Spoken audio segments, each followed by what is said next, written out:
Longola matoi mayo endeko oyoka sango elamu. Alléluia, Alléluia, Alléluia, Alléluia. Au nom du Père et du Fils et du Saint-Esprit, le Seigneur soit avec vous. Chers frères et sœurs dans le Christ, bonjour. Nous voici ce matin, nous voulons méditer sur la parole de Dieu. La première lecture de ce vendredi est tirée de l'épître de Saint Paul, apôtre aux Éphésiens, au chapitre 4, versets 1 à 6. Saint Paul nous invite à nous conduire selon notre appel, l'appel que nous avons reçu du Christ. Cet appel n'est rien d'autre que l'appel à la sainteté. Comment pouvons-nous devenir des saints?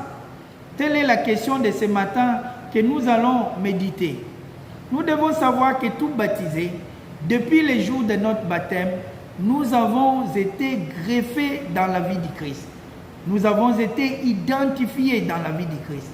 Et finalement, nous avons revêtu le Christ. Pour ce faire, nous sommes appelés à rayonner partout où nous sommes de la vie du Christ. Personne alors a des excuses à dire « non, je ne peux pas » ou manquer à sa responsabilité.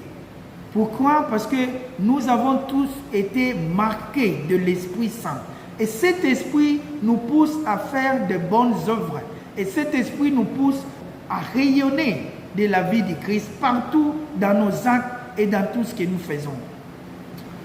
La sainteté, comme nous le savons, n'est pas une affaire d'une catégorie de personnes, mais c'est une affaire de tout le monde. Donc, tout chrétien, tout baptisé est appelé à vivre la sainteté. Dans le mariage, dans la vie sacerdotale, dans la vie religieuse, dans le célibat.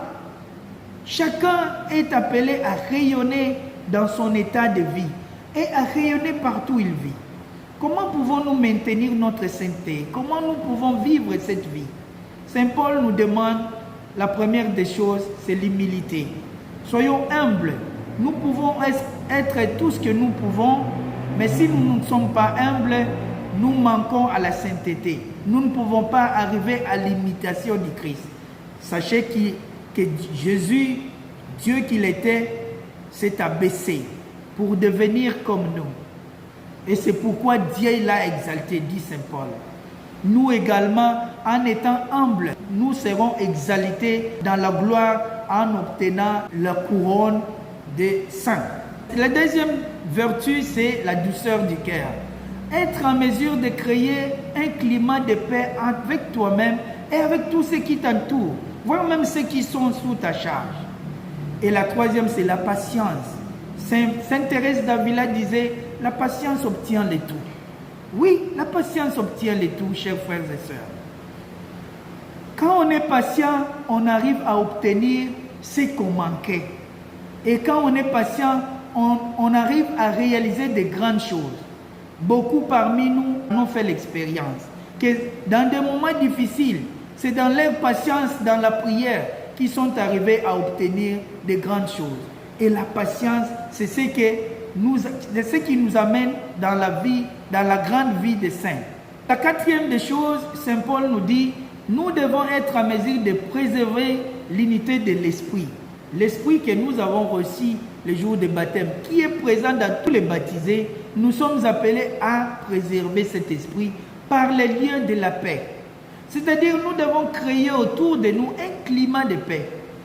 Aujourd'hui, nous voyons que des chrétiens par-ci, par-là, se tiraillent, des querelles, des complications de vie. Ils se laissent trahir eux-mêmes. Il suffit d'entrer seulement sur les réseaux sociaux, vous voyez ce que nous faisons comme chrétiens. Il suffit d'y entrer seulement. Le média, qu'est-ce que nous racontons aux gens? Chers frères et sœurs, créer un climat de paix pour préserver l'unité que nous avons dans l'Esprit Saint que nous avons reçu les jours de notre baptême. Car nous tous nous appartenons, dit Saint Paul ce matin, en un seul corps, le corps du Christ, greffé dans ce corps. Je suis une partie du corps du Christ comme vous, comme l'autre. Nous sommes greffés. Nous sommes identifiés au Christ. C'est comme ça.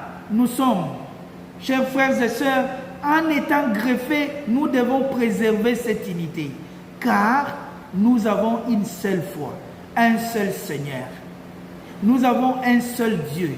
Donc dans ça, nous sommes appelés à vivre dans la famille, dans l'unité. Bien sûr, les difficultés ne manquent pas. Nous allons nous tirailler. Nous allons vivre dans des querelles. Comment nous arrivons à résoudre nos problèmes comme chrétiens? Beaucoup de chrétiens aujourd'hui, ils sont dans des cours et tribunaux. Ils n'arrivent pas à résoudre des problèmes en famille. Ils n'arrivent pas à suivre même le modèle que le Christ nous a donné. Si ton frère te fait du mal, vas-y, vois-les seul, seul à seul, parle-leur. S'il ne t'écoute pas, appelle l'autre de l'église, parle-leur. La troisième personne, s'il ne l'écoute pas, vous l'amenez dans l'église. Et là, s'il n'écoute personne, regardez-le comme un païen. Nous n'arrivons pas à faire ça. Nous allons directement. Qu'est-ce qu'il a fait? Aujourd'hui, je vais faire ceci. Moi, il doit faire ça. Chers frères et sœurs, où allons-nous? Comment nous préservons l'unité dans les liens de la paix? L'unité de l'esprit avec les liens de la paix. Où est la paix parmi nous? Ce matin, Saint Paul nous appelle à la sainteté. Revivons notre baptême. Cherchons à revenir au Christ pour nous réconcilier de nos erreurs. Réconcilier avec le Christ pour obtenir la paix, pour préserver l'unité de l'esprit que nous avons. L'évangile va de même manière. Jésus veut nous dire, vous qui êtes capables d'interpréter la terre et le ciel, tout ce qui se passe, vous voyez le nuée, vous dites, ça va pleuvoir. Vous voyez le grand soleil qui se lève le matin, vous dites, il y aura la chaleur ce matin. Mais vous n'êtes pas en mesure de voir, d'interpréter les signes du temps. Les signes du temps, c'est en fait ce que nous vivons en ce moment. Nous voyons tout ce que nous pouvons voir sur les réseaux sociaux. Nous voyons tout ce que nous pouvons voir dans nos familles. Nous voyons tout ce que nous pouvons voir dans les lieux du travail. Nous voyons tout ce que nous pouvons voir dans les églises, dans des paroisses. Qu'est-ce que nous ne voyons pas? Mais nous n'interprétons pas. Jésus veut nous dire que dans son temps, le peuple d'Israël se sont comportés aussi comme ça. Étaient capables de tout voir, mais ils oubliaient de voir qu'ils devraient se réconcilier avec le Christ de leurs erreurs. Et c'est de cette manière-là qu'ils se sont retrouvés seuls. Et le moment que nous vivons, c'est le moment de l'Esprit Saint. Car depuis le jour de la Pentecôte jusqu'à ce jour, c'est le temps de la grâce. Et ce temps de la grâce est vécu dans les témoignages de l'Église. L'Église est appelée à témoigner son Seigneur dans les actes, dans tout ce que nous faisons. Mais nous, comme membres singuliers, combien sommes-nous capables? Combien témoignons le Christ? Combien témoignons le Christ dans nos actes? Ce temps, nous sommes appelés à rayonner dans la sainteté en témoignant le Christ, notre Seigneur. Mais nous voulons contempler le monde d'aujourd'hui et nous voulons entrer dans le rythme de ce monde, alors que nous sommes appelés à vivre à contre-courant de ce monde. Ce que le monde nous demande, nous devons montrer ce que le Christ nous demande contre le monde. Chers frères et sœurs, il est difficile, ça c'est vrai, mais nous sommes appelés, comme Saint Paul dit, à imiter le Christ. Quand nous imitons le Christ, c'est alors nous pouvons être à mesure d'obtenir son pardon.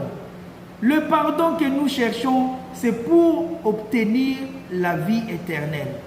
Le temps s'empresse et tout ce que nous voyons se réaliser aujourd'hui prouve suffisamment que le temps est vers la fin. Et comme le temps part vers sa fin, chers frères et sœurs, repentez-vous. Cherchons la face de Dieu. Cherchons à nous réconcilier avec le Christ. Car si nous ne nous réconcilions pas avec lui, nous allons passer au jugement. C'est comme l'exemple de l'adversaire et celui qui entre en conflit avec son adversaire, que Jésus nous donne l'exemple ce matin. on l'accuse au tribunal. Au lieu d'arranger dans l'amiable, lui veut s'amener lui-même avec son adversaire au tribunal. Et là, il ne va pas réussir. Le jugement sera tombé sur lui et il sera jeté en prison. Tel sera notre sort. Tel sera notre sort. Si nous nous repentons, nous cherchons à jeter notre ancienne vie, nous revêtons le Christ et nous cherchons à vivre, à rayonner la vie du Christ, et alors le pardon sera accordé. Et les jours de jugement, nous serons échappés. Nous serons échappés car le Christ lui-même plaidera pour nous auprès de son Père. Il sera lui-même le juge et il sera lui-même celui qui fait miséricorde, l'intercesseur. Car nous avons demandé pardon. Nous nous sommes repentis de nos péchés. Si nous ne repentons pas, c'est alors Dieu sera notre adversaire. Cet adversaire que, à la fin de notre vie, nous entrerons dans les jugements. Pour que nous échappions à ces jugements, nous sommes appelés à nous repentir et à vivre la vie de la sainteté, comme nous appelle Saint Paul à la première lecture. Tel est le message de ce matin, chers frères et sœurs, dans le Christ. Revêtons le Christ, revivons le Christ, resplendissons-nous du Christ, de partout où nous sommes. Soyons remplis de la vie du Christ et soyons pleins de grâce, de grâce que nous recevons du Christ, pleins de miséricorde que nous recevons du Christ. Voilà, chers frères et sœurs, c'est à cela que nous sommes appelés à vivre. Que Dieu Tout-Puissant bénisse chacun de nous, partout où nous travaillons, bénisse notre effort que nous faisons comme chrétiens pour que nous puissions lui rendre témoignage en ce moment, pour que nous puissions vivre une vie totalement tournée vers lui et une vie totalement greffée au Christ et une vie qui cherche à promouvoir l'autre et à promouvoir la vie humaine. Une vie qui cherche à préserver l'unité des chrétiens, une vie qui cherche à préserver l'unité parmi nous, entre nous frères et sœurs. C'est à ce que nous sommes appelés, chers frères et sœurs.